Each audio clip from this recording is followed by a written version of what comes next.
also to pay tribute to the incredible resilience of the Ukrainians, and it is incredible resilience. When this conflict broke out 4 years ago, it was assumed it would be a matter of weeks before Putin took the whole of Ukraine. That's what everybody believed to be the case. 4 years later, the Ukrainians are holding out against that aggression. Holding out on the front line where the circumstances are extremely challenging, but also holding out in the civilian life where every day Ukrainians get up and go to work as a sign of resilience and defiance of the aggression. We must defeat the falsehood that Russia is winning, because if you take the last year alone, Russia took 0.8% of land in Ukraine at a terrible cost to themselves of 500,000 losses. So we pay tribute to the resilience of Ukrainians. We all want a just and lasting peace, and that is what we're all working so hard for. It must be just and it must be lasting. That's why we set up the Coalition of the Willing a year ago, to do the work that was necessary on security guarantees. And I'm chairing a meeting of the Coalition of the Willing immediately after this Cabinet to try and take that work further forward.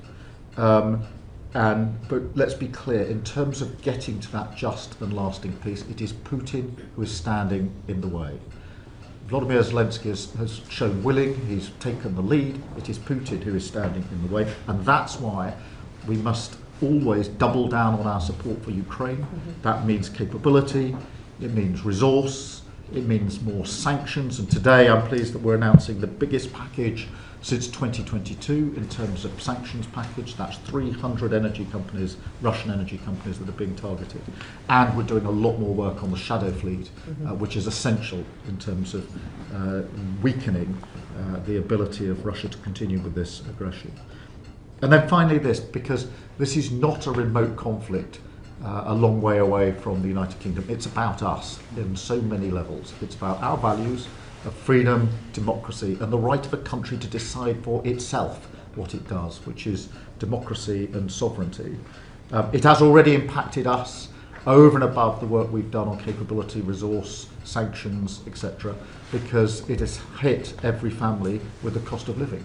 Energy prices doubled at the beginning of this conflict. They're still 40% higher than they were before the conflict. And so every family is feeling this. And how and when this conflict ends is going to affect everybody in the United Kingdom for a very long time, which is why it's so important that we make sure that it's a just and lasting peace. And Ukraine is very much the front line of our freedom. And we need to bear that in mind as we mark this 4 years since the outbreak of this awful conflict. Thank you, colleagues.